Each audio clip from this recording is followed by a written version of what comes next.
All right, this is the great mystery of songwriting. We're back, and we're taking a little bit of a side trip here and talking about playing with other people on acoustic guitar, trying to get together a little project.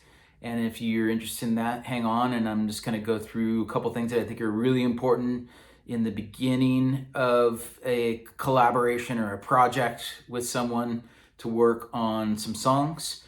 And I'm going to just give you a little story of where I'm at in the process. So I have a bunch of songs that I just wrote and recorded, but I want to go out and play them.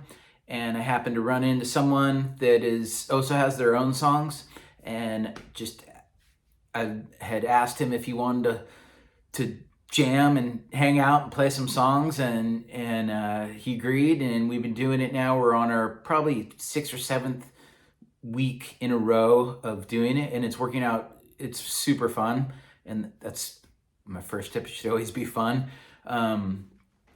Music is definitely, there's a lot that goes into it, but it's a good thing to do. So, okay.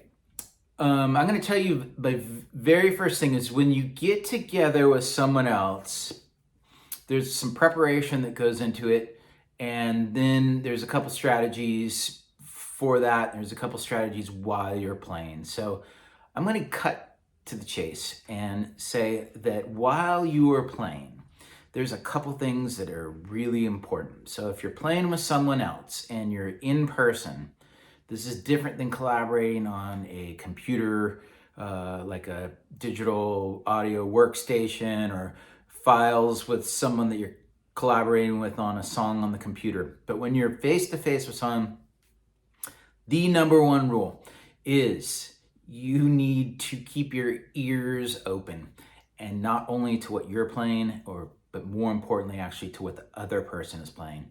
Now, this is easier said than done, and there's some things that get in the way of that, and I just want to go over those briefly and get to a couple of other things. But the main thing is, if you're with someone, it's just like a conversation. If you're playing with someone music, it is literally just like a conversation.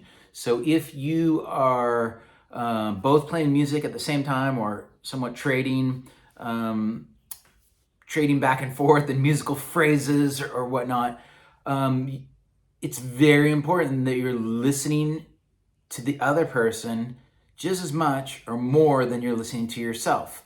And that is important because literally a lot of things will start to break down, and it won't actually feel like you're playing with someone else. Just feel like you're playing in parallel to each other. So that's my number one tip. It's really hard, and I'll get to maybe some strategy on that. It's hard because the main thing is that you're concentrating on what you're doing also, especially if it's a brand new project. And you just tend to want to make sure that you hold down your part of the responsibility, which is very important. But part of that responsibility, honestly, is how your playing interacts with the other person. So I don't think there's really any getting around it. Someone can let me know if they think differently, or, it could be weighted at certain times. It's more important than others.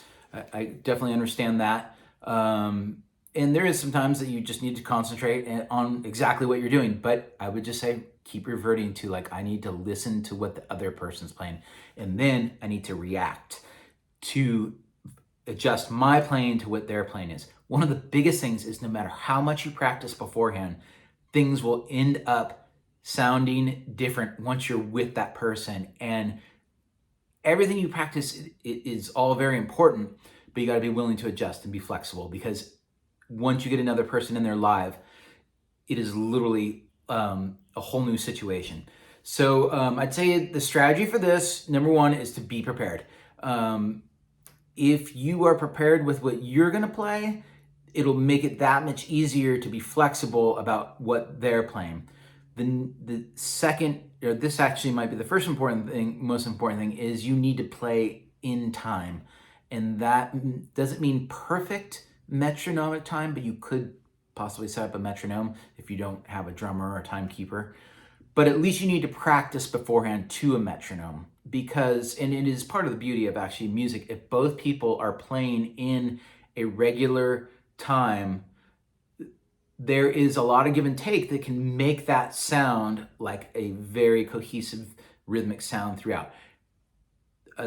The one thing you can't do is literally stop timing. And even if you mess up, this would be my third thing, you got to play through your mistakes. And by playing through your mistakes, I mean you have a count, you have a kind of a metronome going in your head, or you're tapping your foot.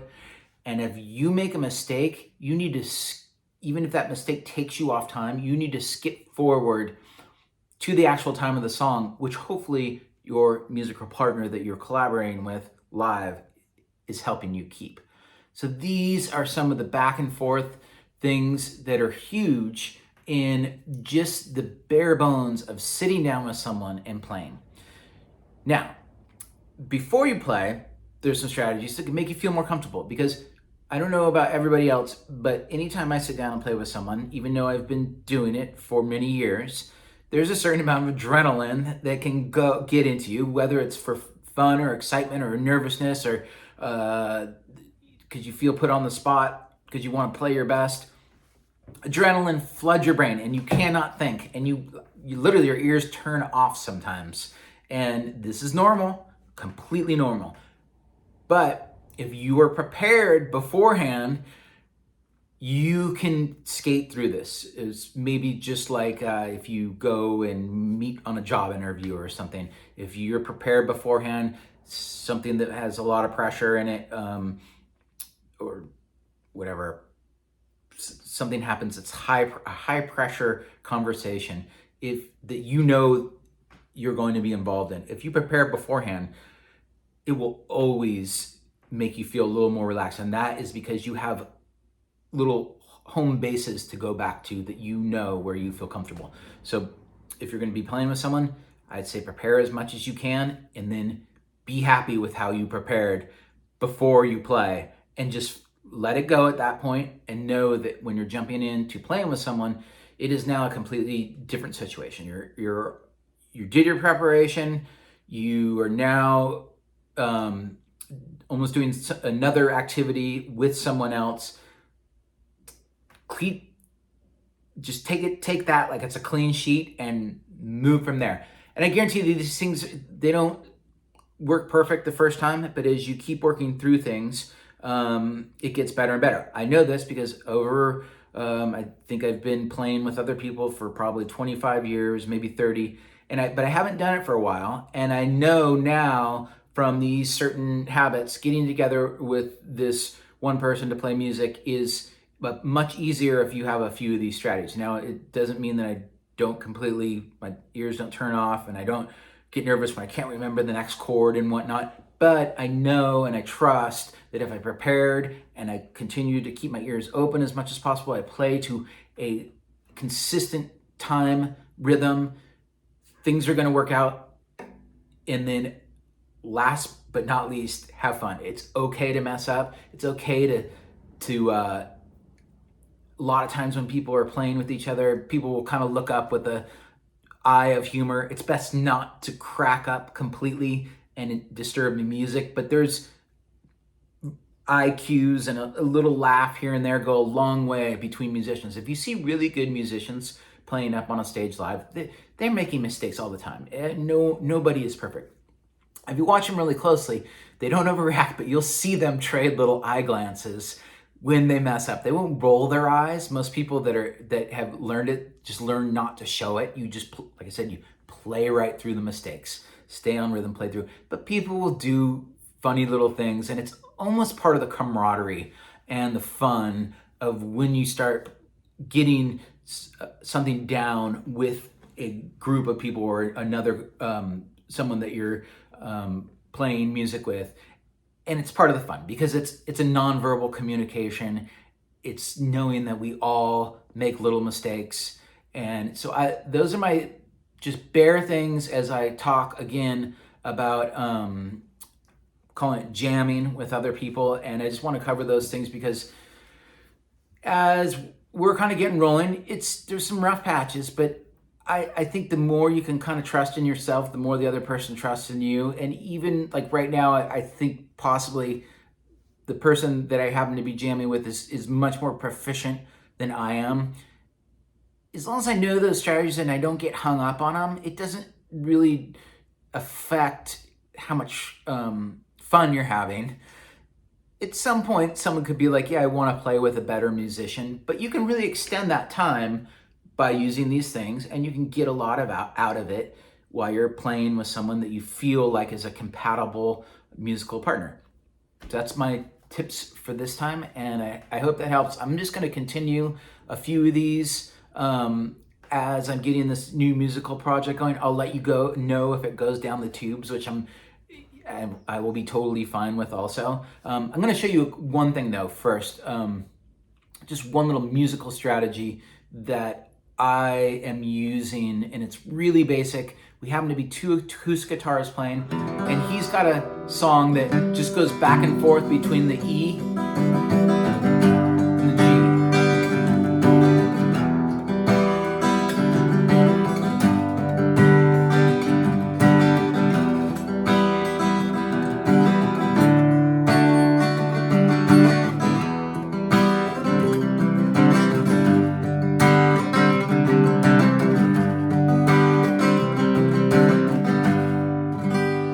Okay, now that's because he's singing the song. That's more or less what he's playing. He's keeping the basic chords going. Now, I have to make a decision. Do I just want to play along to those same chords?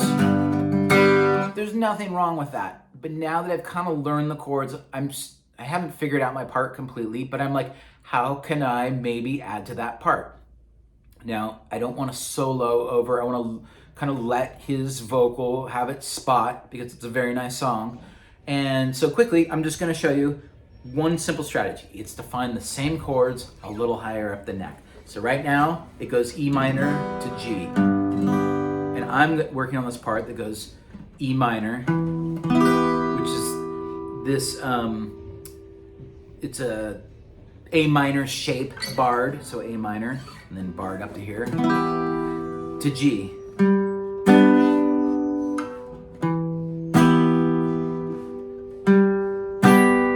And that G shape comes from more or less a C shaped chord up here with a bar behind it.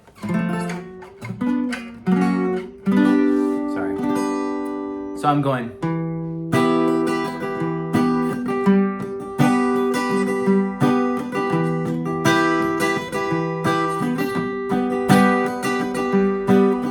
And here comes the little change.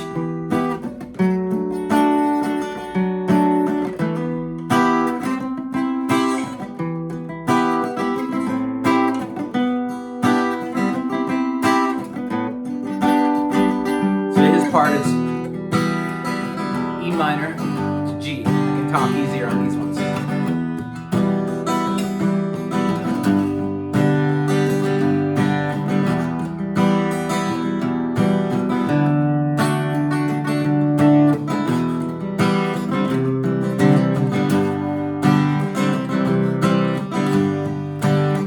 Okay, my part again.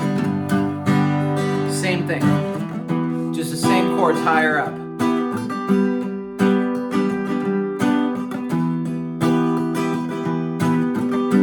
And we'll be playing at the same time.